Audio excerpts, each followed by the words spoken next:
ఏదైనా జరిగితే నువ్వే కారణం అవుతావా?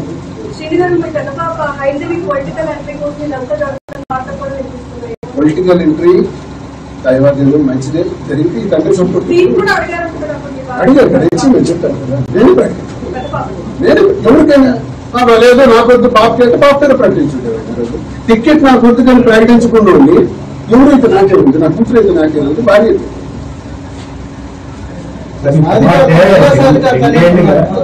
మహిళా సాధికారత కోసం నేనే జగన్ అడిగాను మా భార్యకి అన్న తప్పు బయటకు చెప్తున్నా. చీటింగ్ అంటే రాజకీయాల్లో ఏదైనా చేయొచ్చు.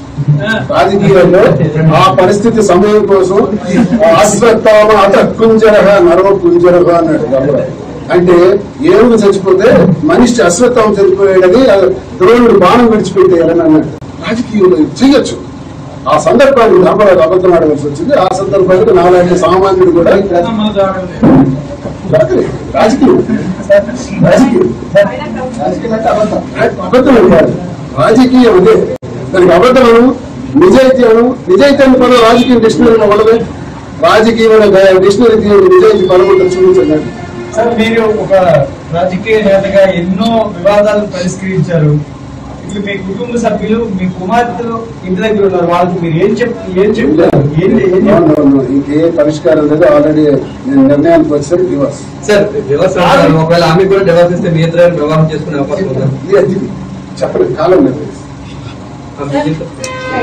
మీరంటున్నారు మీ ఇద్దరు సన్నిహితంగా ఉన్న వీడియో షేర్ చేశారు. రాత్రి పగలు కూడా ఊరు పేరిట ఏకాంతంగా గడిపారు.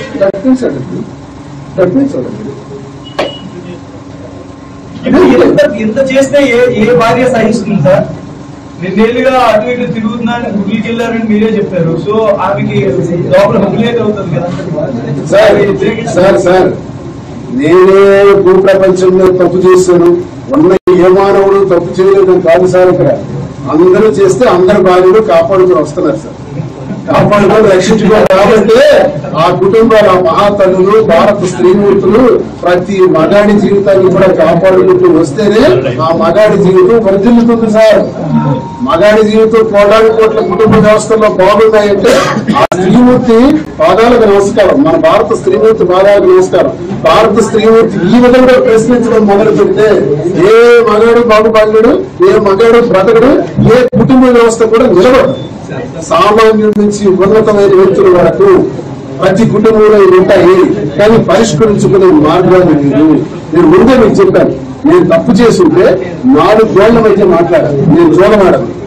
అలాగే దశలో నాకు మత్తుకోవడం ఊరేటట్టు మందు తాగడం, నాకు ఏ వ్యసనం లేనప్పుడు నన్ను సంరక్షించుకోవడం ఎంత పని, నన్ను కంట్రోల్ చేసుకోవడం ఎంత పని. అది 30 సంవత్సరాల్లో ఈ 30 సంవత్సరాల వివాహ జీవితం ఒక మోడల్ ఉంటుందా?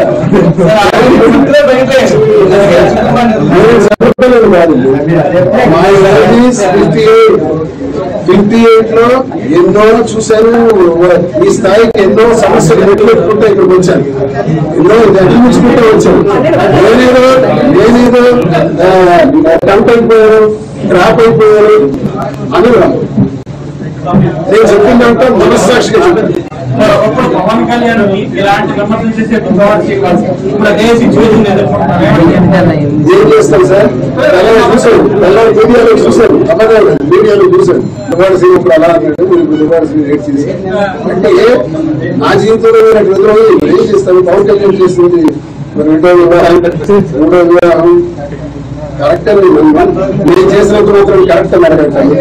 ఆ పరిస్థితులు నాకు ఇలా దాపురించే, ఆయనకి ఏ పరిస్థితులు వచ్చాయో నాకేంటి ఇప్పుడు ఆయన పరిస్థితి. అందుకే రామారావు గారి జీవితంలో ఉదాహరణ ఇచ్చాను.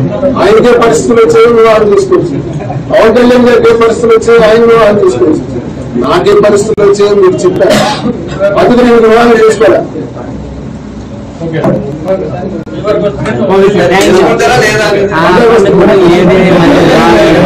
లేదా